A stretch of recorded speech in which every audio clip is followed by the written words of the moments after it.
They are. We're on page 44. I think you should bring us up. Okay, so we're going to do a little bit of jumping around, but I want to just continue where we started. We basically started, what is the idea, the topic we started last class was, Yesod, on page 41, Yesodot Isur Malacha B'Shabbat. What are the foundational reasons that we stay away from Malacha on Shabbat? Okay? And we discussed that last class, idea of recognizing Hashem and enjoying ourselves. But page 44, we start a different chapter within that topic. And the topic is, halfway down page 44, Efsharut L'Hitaskot B'Inyanim Ruchniim. It gives us the ability, Efshar is the ability, L'Hitaskot, to be involved, B'Inyanim, things, Ruchniim, spiritual things. So one of the reasons why we keep Shabbat, we're going to see the commentator say we'll do a Ramban, we'll do a Marshcham Lasato, 44. We'll see they're going to say to us that, you know, one of the reasons we keep Shabbat is there is an element of physical rest. There's an idea that you can't work 7 days a week. Okay, I mean you could, but that's not. You need to have one day to free up for spiritual activities.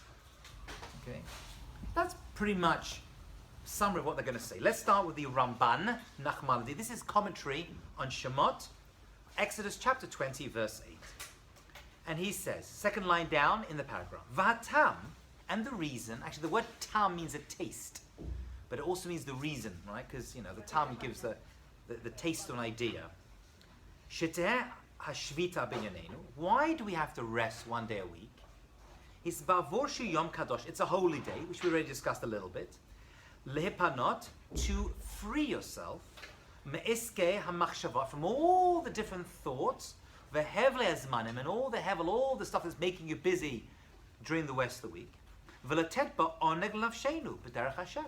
Give us a chance to have enjoyment and allow our souls to enjoy themselves in the way of God.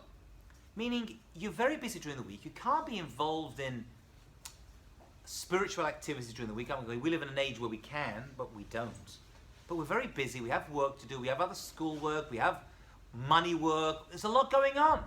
So 1 day of the week is set aside for you to be involved in spiritual activities. How does that happen? By you not doing physical activities. So stop working, but the rest of Shabbat, the Shvita, the rest of Shabbat, right? The Shabbat rest is actually there to assist you for spiritual purposes. You have 1 day to be spiritual.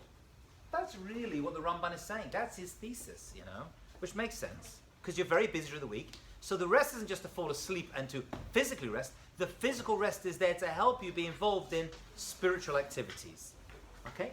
Now, he says one of the reasons you have Shabbat, look at this. This is a beautiful piece of Ramban, is that you would go to visit the rabbi. Right? Which for some people may sound like a nightmare, but for many people, merci, merci. Bonjour. Is to go and visit your spiritual advisors. And to go to the prophet. Well, they used to do when they had prophets. Right? People are busy during the week. They work in the orchards, they work in their farms, they work in their businesses, right? And now they're going to Manhattan, whenever it is. But one aspect of Shabbat is actually to allow you to visit your spiritual advisors. And today that will be the rabbis, right? Or today I guess you go to the rabbi's speech in the synagogue, you know, or go to a Torah class. But he's saying that historically speaking, people used to go to visit their prophets. You know, now I know the Jewish people are no longer a prophet organization. Thank you, Brielle. There were many prophets. The Gemara in Megillah tells us that every town had a prophet. There were different levels. Now the Nevi'im we have in Tanakh were the Nevi'im that we kept their prophecies because they were relating to the end of days, to Acharit Yamim. But the Gemara says there were hundreds of thousands, not millions of prophets. There were schools of prophecy. There used to be schools that would teach. The Rambam says that just as a person grows in intelligence, they would be able to grow in prophetic ability. Now, when I think of the schools of prophecy, I think of Hogwarts. Right? But that's not what it was like. These were real spiritual places like yeshiva, and they would learn, and they would grow in prophecy. Just like you grow in intelligence, you can grow in nevuah. And some people reach very high levels. And some people's nevuah, some people's prophecy would be for many years to come. So those are the prophecies we kept. Were they born with it? No, absolutely not. You're not born with prophecy. You grow in it. You build it.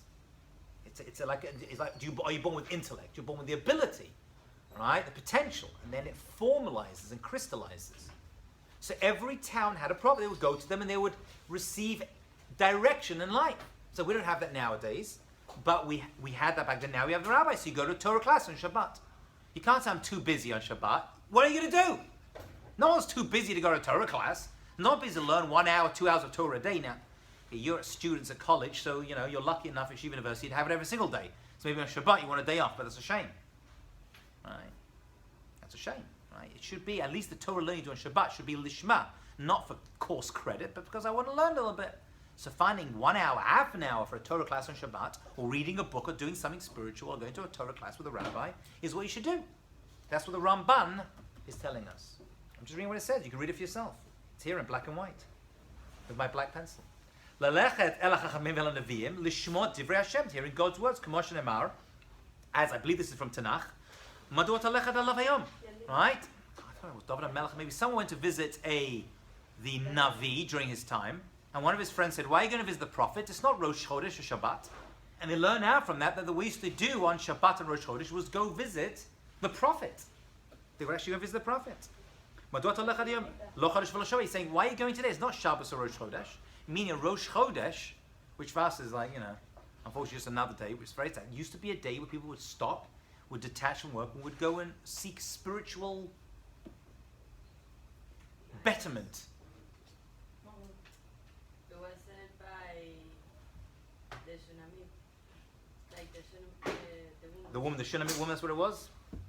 My Tanakh is The low. Shulamite woman said that because she saw Elisha coming. He said, "What are you doing here? It's not Rosh Chodesh nor Shabbat." No, the husband said to her, Look it up for me. I will. I know my daughter did it in the Tanakh class. That was their way. They would go and they would increase themselves those days. That time should be behema. And that's why we rest our behemoths, our animals, meaning we don't work for money, so that we're able to be involved in spiritual activities. By not even being able to work, you're not thinking about it. That's the idea. Right? Even not being able to think about work, you're not involved in it. Okay, so that's the Ramban. Mark that off as a very important and powerful Ramban about our topic. Page 45. So Rav Moshe Chaim Luzzatto, the Ramchal and Derech Hashem, one of the classic books of Jewish philosophy, follows the same path, but he expands upon it. What? Husband. Very good, Danielle Esses. The Shabbat, he says like this. V'olam, however, hine esek ba'olam kvar ba'aron l'mala. We've already spoken about. Mima shemekasher adam b'chumrit mashbelaninu. This world is all about chumrit, physicality. That's what we're doing in this world. We're involved in eating, we're sleeping, we're drinking, we're involved in physical activities. Right? And he says, if we just keep on doing that, right, it brings our souls down. He says that's the reason we have to disconnect. You have to say word disconnect, the Ramchal uses it. Tek is to disconnect. You have to disconnect on Shabbat. Now in our day and age, 2017, the word disconnect has a whole different meaning and ramifications. For he wrote it 400 years ago, 500 years ago, right? But that's the word he used, right? Disconnecting on Shabbat, he's saying is very, very important. Amazing, right? The same word nowadays is but for him in his day, it meant not moving your horse or your cow. Right? That's what disconnecting meant for him. For us, it means staying away from our technology, staying away from our computers, our phones, and all the rest of it, which is unfortunately connecting us too much. Right? So he's saying you have to disconnect. It's a good word. Right? Kevan on Shabbat. Kevan shemit ale inyam imashu b'chol. Right? Because basically we're involved in this weekday activities. It grabs a person. So on Shabbat, by disconnecting, you're able to hold on to something much higher. Right? So pretty much what the Ramban is saying. He's not adding too much. He's just clarifying it. Second paragraph, page 45. However, but you can't completely disconnect. Right? That's not the Jewish way is not to completely disconnect yourself, right, from the physical world. That's not possible because you'll die. Right? You have to eat. We're still in this world. And you still are tied to the physical world. העליונה, הדרג שרוי לנתק מן הגופניות. He says, at least your mind should be disconnected. You're disconnecting your mind from physical activity. Right? And that's much harder work. You can stop your body, but can you stop your mind, your machshava? That's what he's saying. Right? So physically we don't. We eat and we celebrate, but our minds have to be disconnected. It's a very, very important point. Really, it changes the whole concept of Shabbat. Right? The physical cessation of work is actually meant to disconnect our minds from work. We're able to have a certain clarity. And that's not to do nothing, not to go play golf, but to be involved in some spiritual activity. But there's also physical rest this as well. Right? The level that you are is the level you have to detach yourself. Right? And that's why Hashem said to disconnect. And that's the reason why we don't do Melacha on Shabbat. To free our minds at least once a week. Right? And that was him writing 600 years ago. Can you imagine? I mean, what were they involved in? I don't know what they were like, chasing chickens around the yard. I mean, that was like their most physical work during the week. I don't know what they were doing. What was the last time you said? So you say that's the reason we don't do Melacha on Shabbat. We stay away from the physical in order to free our minds. So we're not involved mentally, and we can move our minds from the mental turmoil of the week in order to be involved in spiritual activity and spiritual thought. Right? One day a week you become a spiritual person. That's what Shabbat is. Which helps understand why you need more than one a year. Because once a year, like Yom Kippur and Pesach and Sukkot, is not enough. You need more than that. Jump down to the bottom. That's why Rabbeinu Menachem, the Seder Derech, I found this wonderful source, and he says, by keeping Shabbat, a seventh of your life is in this world. Because Shabbat is once a week. It's 1 out of 7 days. That means a seventh of your life is going to be, at least a seventh of your life is going to be involved in spiritual activity. And that's the minimum. Right? A person is resting a seventh of life. And by doing this, it's good for your health, it's good for your work, it's good for your animals. Your resting will allow you to be involved in better activities. Page 46. And he says, not only that, see, we want to feel excited. This is an amazing piece. I just hope you appreciate this. We want to be at page 46. We appreciate work is not a bad thing for us. Right? Sadly, in the Jewish world today, a lot of people look at it as a bad thing. It's a good thing. It's a healthy thing. The Torah wants you to enjoy your work. The Torah wants you to enjoy your work. If you're constantly doing it with no break, you won't enjoy it anymore. Even the most delicious food, if you have it every single day with no break, you're not going to enjoy it anymore. So he's saying, this is the second reason of his. By stopping at least one day of work, right, what's it going to do? It'll let you rest, relax, right, not become sluggish, and be excited to get back to work. Right? He's saying this, Aval, knowing there's going to be an end to your work, right, that there's a limit, I'm not constantly at it, will allow you to enjoy your work as well. So Shabbat is there invigorating you for the rest of the week. Isn't it? It's allowing, it's not saying work is bad, stop doing it. It's not what Shabbat is saying. Malacha is good. Working is good. Hashem gave us this world to work and to improve and to make the world a better place. But if you're constantly doing it, you're not going to enjoy it. You're going to get sluggish and bored. If there's no end to your work, if your work is 7 days a week, you're not enjoy it. So Shabbat was given as the ability to at least stop and then recharge your batteries and be excited about your work as well. It's a very, very important point. Right? Yipal b'zriza v'yekala torch ma'alav. Right?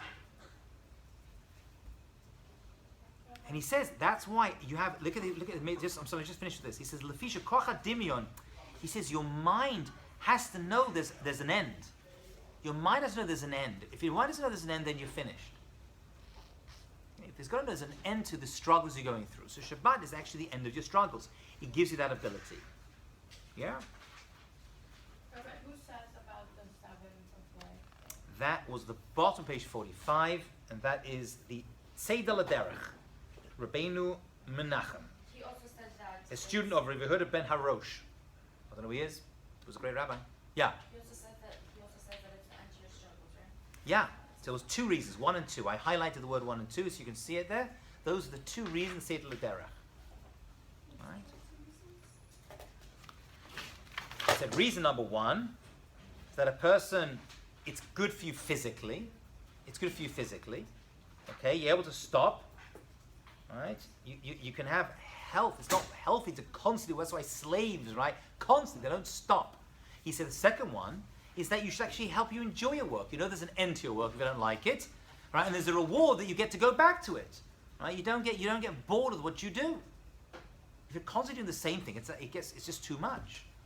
Okay? And there were societies that did this. They worked people away, and then people just don't have the desire to go back. And Hashem wants us to enjoy what we do and achieve greatness. Okay? That's what he's saying. Okay? So we looked at a lot today. We looked at the Ramban, we looked at the Ramchal, and we looked at those two pieces of Seder L'derech. Very important. Okay. We're now going to jump. We're now going to jump a few pages to the bottom of page 49. I'll explain later why we're going to jump, because the other topic, which we're skipping over, we're going to get to as its own topic. And this will be the final piece for this chapter. Okay?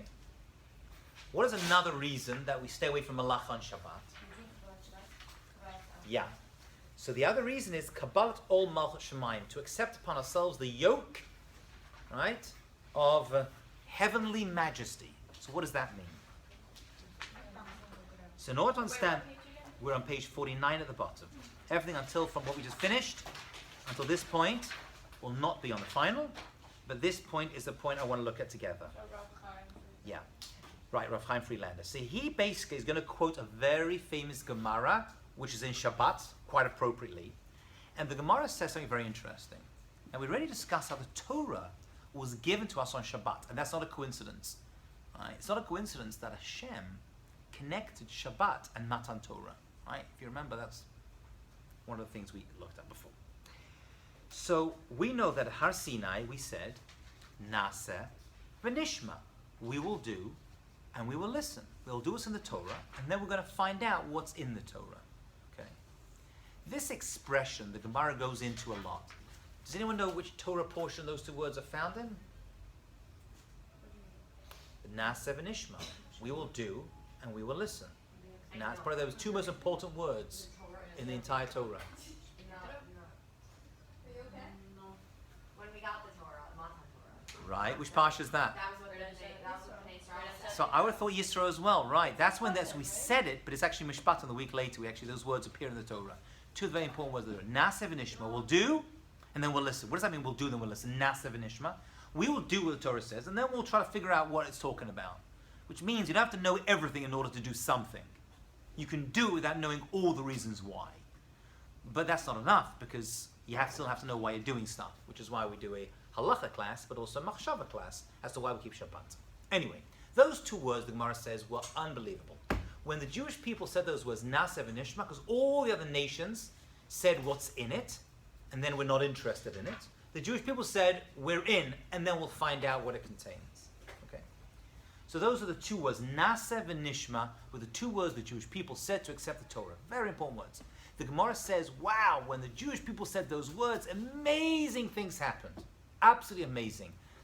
The angels in Shemayim, the angels in heaven, they were so excited, they praised the Jewish people. And every single Jewish person was given 2 crowns. This is what the Gemara, very famous Gemara, it's read a lot, so we'll do it together.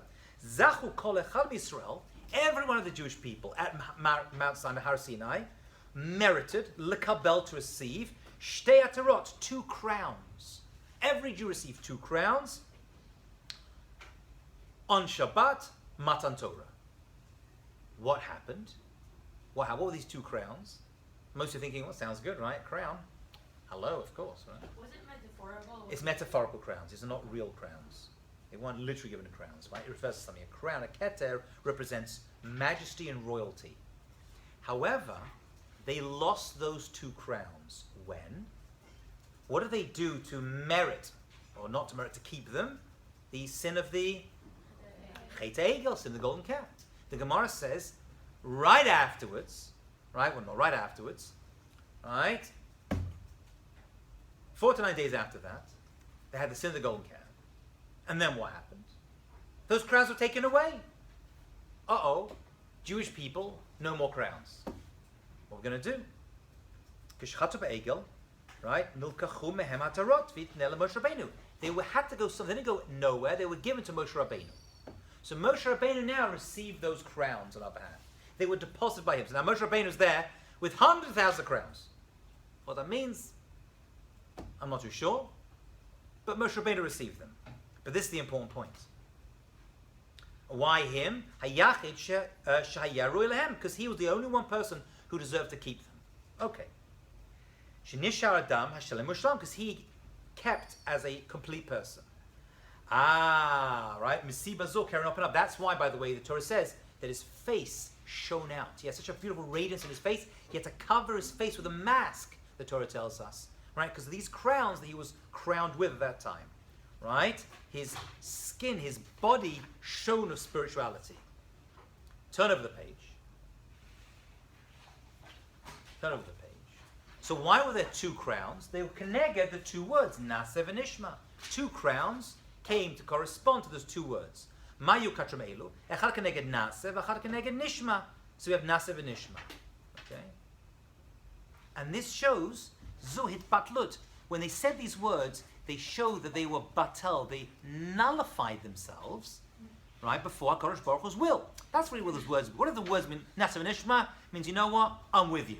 Hashem, I'm only part of the Jewish people. Well, we're not sure exactly what every instance of Jewish history is going to happen to us, and all the challenges are going to come with being Jewish, right, and all the pogroms and the Holocaust and the Crusades, right, and what it means to keep kosher, and what it means to keep Shabbat, and everything else, all the struggles we go through, we're in. We're in. Right? I nullify myself, I'm mevatel myself to this. This, says the Gemara, is the level of angels. Right? Angels don't have personal desires. They are totally nullified. But we humans are greater than angels because we reach that level. They begin and end at that level. But we reach it. And that's the level they reached at Har Sinai, which is the apex of Jewish history. Okay? We accept the Torah and everything in it. He says, Malach ein lo shum ratzon atzmi. An angel doesn't have a personal desire. Okay? An angel is completely nullified. Whatever Hashem says, it does. Okay? It's an angel for us. We're not so impressed with them. They're spiritual robots. They do the job they're given, and that's the end of it. We humans are greater than angels, but we reach the level of angels by doing this. Okay? There's no element of I. Because we have the ability to reach that level. They are at that level. They're created at that level, and they disappear at that level. Right? We don't. We have to earn that level, which they did at Mount Sinai. They said, Nasev Nishma, we're in. We nullify ourselves. We're in for this thing. There's no ani. There's no me over there. Okay. So the Gemara continues. However, Be'egiyom Shabbat. However, the Jewish people get those two crowns back. Those two crowns are returned. Second paragraph, page 50. Behegiyom Shabbat, says the Gemara, Machzir Moshe Rabbeinu Atarot. Moshe Rabbeinu returns those crowns. It says returns. We didn't lose them. They were just put on hold. They were deposited by Moses. Lam Yisrael, to the Jewish people. Ki b'Shabbat, because on Shabbat, Efshar lachzor l'ma'en metzav shel Nasev Nishma. We are able to go back to that place of Nasev Nishma. Shel Kabbalat Ol Malchut Shemayim Shalema, to absolute and complete Ol Malchut Shemayim. That's what the Gemara says. So although these crowns were taken away, this royalty of the Jewish people, we go back to that place of Nasev Nishma. We go back to Mount Sinai, back to that connection. We get our crowns back. The radiance now shines in our faces on that day. That feeling, that shine that should come on the person who keeps Shabbat is actually, says the Gemara, the return of those crowns. Okay? And that comes by nullifying ourselves to the will of Hashem on that day. Right? You're nullifying it. You're nullifying your job. You're nullifying all the other needs and desires you have. You put them on hold. That's like Har Sinai. Right? This is the understanding of the Gemara. Okay? And he said that's what it's all about. So what's Shabbat all about? The Kabel Ol Malchut Shemayim, to receive God's majesty upon ourselves. Ki al Ken b'Shvit HaGemura, box page 50, the bold print. Ki al Ken b'Shvit HaGemura, through complete rest And by not doing any malacha, which is a prerequisite for this, the whole point is not to do malacha, right? Marim et Kabbalah, we are showing, we are testifying, we are demonstrating et Kabbalat ol Malchus Shemayim, how we are accepting God's majesty upon ourselves. Lop olim klum machsirim ki hakol. That we don't create, it's all in Hashem's hands. Okay. He goes on to talk about the neshama yisera that comes with that as well.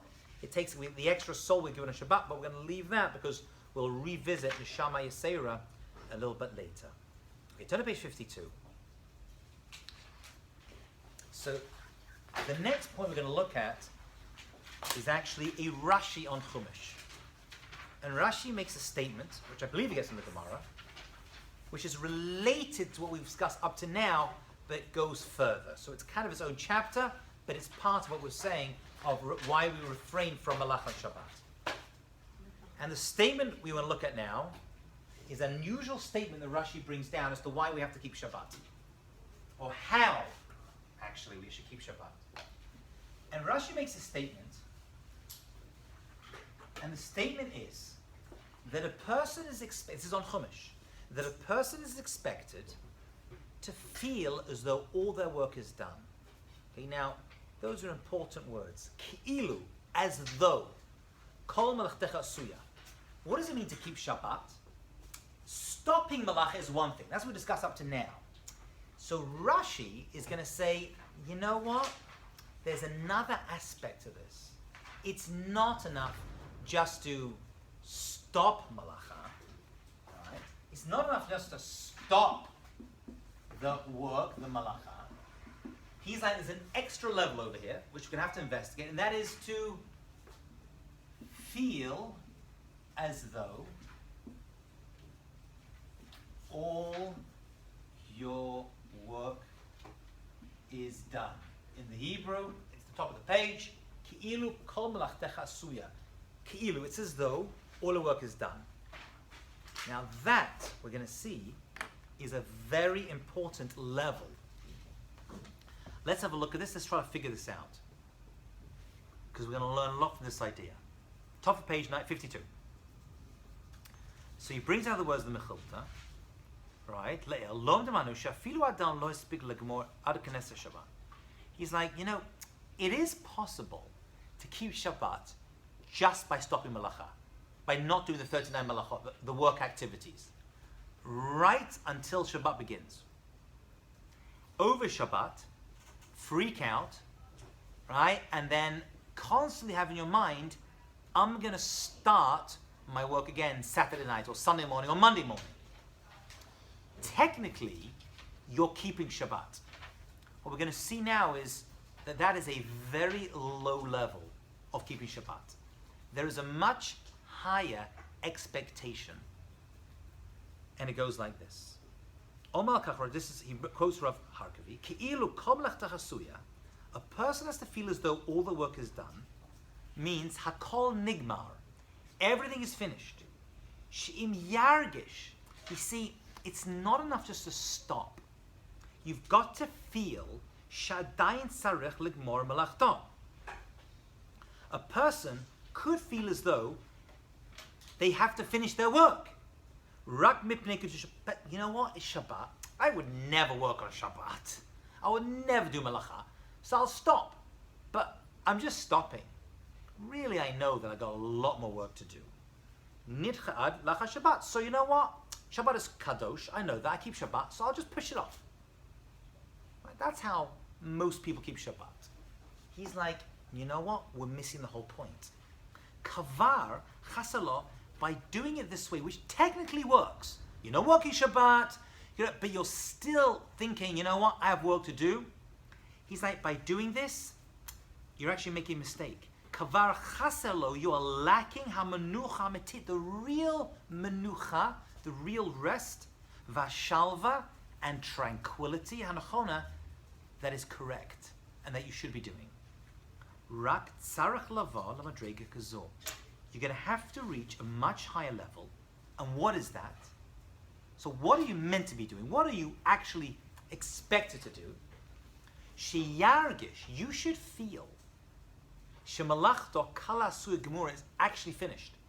There is no work to be done. Ve'en la od ma lasot, I got nothing else to do. That's actually what you should be going through. That's what Rashi means when he says Kilu kaf melacha suya. Not that I'm just stopping my work, but there is no work. It's done. What is the difference between stopping work and stopping work and feeling as though there is no work?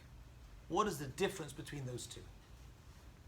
Well, in one of them, like, you're separating yourself to, like, the idea is, like, you're separating yourself to, like, a certain extent. I mean, like, the idea that, like, all work is done, like, you're completely dedicating yourself to the Shabbat and, like, what it means to keep Shabbat. But, like, the other one, it's, like, you're, like, you still have, like, the physicality back, like, in the back of your mind, and, like, it's, like, you can never, like, fully dedicate yourself, like, the way you need to. So, you're right. By having your mind still in those things and pushing the work off, you're losing it. But what's the big deal? I can't work Shabbat. I'll start work Monday morning or Sunday afternoon or whatever it is. Why are they looking so badly? They're like, you know, you're keeping Shabbat, but really you're not. If you're just pushing off your work, you're missing the point. Because you can't fully rest when, like, you're thinking about so many other things that you need to do. So that's got to be one aspect. One aspect has to be, Cheryl, you're absolutely correct, that a person has to feel as though, you know what, if I'm just pushing it off, it's still in my head on my to-do list. You've got to clear your to-do list as well in order to fully appreciate Shabbat. That is what you're expected to do. That's seemingly what he's saying. But he's actually saying something else. I want to have a guess what do you think he's saying over here? Why do you have to feel all your work is done? Why can't I just feel, I can't work, I'm not even going to think about it? You hear the difference, Cheryl? Listen to this difference. There's one thing you're saying, don't think about it. That's what you're saying, which is good and important. He's not saying that. He's saying you've got to feel as though it's done. There is no work. Why would you need that? Why would you have to add in this other part of the equation, which is not just stop or clear your mind, which is also true, we looked at it already, but he's adding a whole new element which has got to be something else, and by the way, it's true what you're saying, Cheryl, but it's got to be something a little bit more that it's like, no, it's done, there is no work. Well, you're kidding. Here's what, I'm halfway through a project, right? I'm running a law business, and I can't finish all my work Sunday through Friday. It's not possible. And who could do that, right? When you're a farmer, the crops haven't finished coming out by Friday. Every Friday it stops. Why do you have to feel as though all your work is done? As though. It obviously isn't. That's why it's Ke'ilu. Does it have something to do with Shabbat? Possibly. I guess maybe. I mean, it's not on some level. No, it's got something else. It's really another kind of topic. This is gonna take us to a whole different area of Jewish thought, of how work is considered in Jewish thought. How do we even consider the idea of work, Hannah? Is there an idea that however you think, that's where you are? There is an idea. So Or did you learn that with me somewhere? That was who said that? That was the Rav Dessler. I think about Yosef. Right, wherever your mind is where you are. Okay. Right, so if you feel like all your work is done and you have nothing left, then you can be at that spiritual level. You're right, but you're saying what Cheryl said in different words. You're absolutely right. There's no doubt part of this is stopping the work physically, you've got to clear your mind as well, and then you'll understand it. If you're pushing it off, you're still thinking about it. But that's not what the words are saying. Then it says, Lo tachshav al, which it does say that, right? It says, Hirurim mutarim, you should have your mind free. It's saying, no, you've got to feel as though all the work is done. Why is that expression being used? And why is that different from just keep your mind clear? Can you understand my question? Are we feeling? Yeah, Daniela? Okay. So if you say the first thing that you have to feel as your work is done, you don't concentrate nor think about work. If you, like, psychologically, you know that your work is done and you don't have to.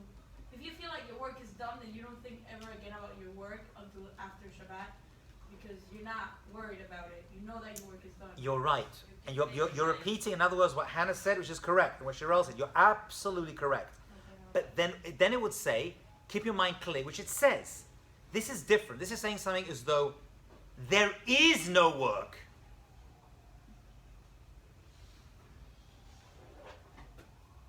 You hear the difference? Is this too deep? They're saying there is no work. Your work is done. It's like a fake out? Or it's like fake news? What is this? Maybe it's if you're thinking about work on Shabbat, then it's like Shabbat is the exception day of the week. Like Shabbat is the day that's different from the week, but really we should be thinking about Shabbat as the main thing and the week as like the different day. Okay, so now you're shifting this on its head. Okay, you're on the right track over here, I think, from what the sources are saying. So I might be completely off and taking this in like a super philosophical direction, but Yeah. the reason why we rest on Shabbos is because Hashem stopped all work and because the world was perfect the way it was. And when we stop on Shabbos, we need to view the world as nothing needs to be added to it. The world is perfect from now Okay, on. very, very good. Okay, but what am I? Why is that? You're absolutely right. Hashem created the world in 6 days, and it was done. Creation was done. So we're following God over here. We're following the same way God created 6 days. There was no more work to do. We get this from Hashem. You're right. The model of this is HaKadosh Baruch Hu. We're going to see that. Absolutely right. But why? What does that do for us? What does that demonstrate to us? What is the Jewish principle, the philosophical idea I'm going to get out from that thinking? There's It always gives us a limit. contentment forever. That's a benefit, but that's not the reason. Yeah, I mean, you're absolutely right, by the way. That's where we're going to. But what's it going to give us? What's it gonna give us? What's the reason behind it? Because we should spend the whole week working towards Shabbat and working up to it, so once we get That's there- nice. That's pre-midterm. Now we're going to a whole different level of it. You're absolutely right. Now what is it? What's the main thing I'm getting over here? Yeah? That we get to understand that everything we have is what Hashem sent us, and it's what is enough for us in that moment, and we don't need any more. Okay. So now Raquel is moving to somewhere else, which is really what all of you said. But listen to this. We're going to see this inside. What this is going to do for us is tell us that there is no work, because ultimately all the work is done for us. It's all been taken care of. That's what it's actually telling us. Really, we're going to discuss what's taking us into a world of where does achievement come from? I guess that's the best way to put it. Where does achievement come from? Is it from our activities and what we do 6 days of the week? Or is achievement, what we achieve, is it coming through God's help? That's really the big difference we're going to look at. So we're going to take Shabbat and the week and blow it up into a whole way of looking at what work is, how we achieve, effort we put into it, and the connection between effort and results. That's the better look. When I say achievement, I mean results. Right? How do the results represent our work? And the answer is going to be not always too much. Not always too much, depending on the person, the situation, but not always too much. Okay, that's where we're going to go with this, okay? Let's just do a few sources, we'll pull it together. Those who are with me. So he goes on to say, this idea of feeling as though your work is done. He's saying, v'zoi matana genuza. This actually, remember the Gemara we started with the semester? Feel as though all your work is done? I'm sorry. The great gift of Shabbat. What is the gift? So his opinion of the gift is this idea. This is the gift.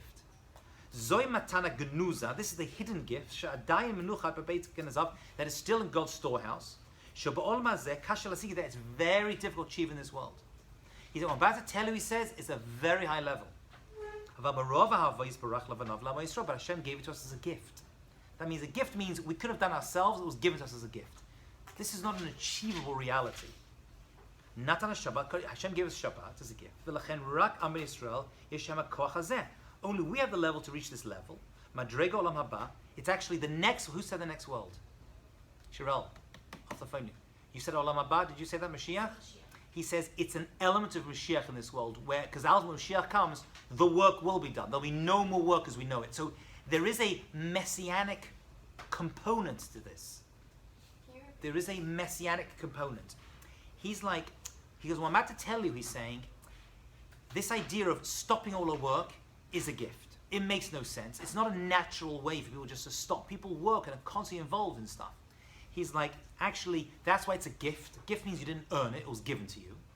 And it's like, it's representative of Olam Haba, which means Mashiach, when Mashiach comes. Olam Haba really refers to after Mashiach comes. He's like, it's a little bit of that world in this world. A little bit of Olam Haba in Olam Hazeh. Right? The world where there's no more work to be done when Mashiach comes. Right? The work is done. We feel it now. The idea that work is done, we feel now. Okay? Why? Because it says the matzah of this world is constant work. You're constantly either doing it or thinking about it. Your mind is completely as a chain of constant thought flying through your head. You don't get to stop. Right? Even if you meditate for a few moments, you can't. That's the nature of this world. The nature of this world is, he's like, the gift that was given to us by Hashem was the gift of Shabbat, is not just stopping the physical, but stopping the mental. Okay? And he gives a very interesting analogy to this. Turn to page 53.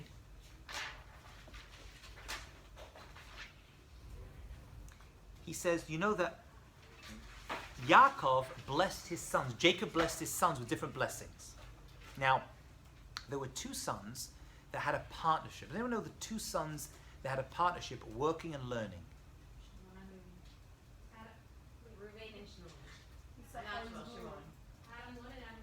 Listen to Brielle. Yisachar and Zevulun. Yisachar were the learners, and Zevulun were the workers. Okay? And they supported each other. However that worked, we're not too sure, but they supported each other. One worked, one studied and worked, but they were doing work, and Zevulun were by the ships at the harbors, they're involved in work. Each one of them received their own blessing. Okay?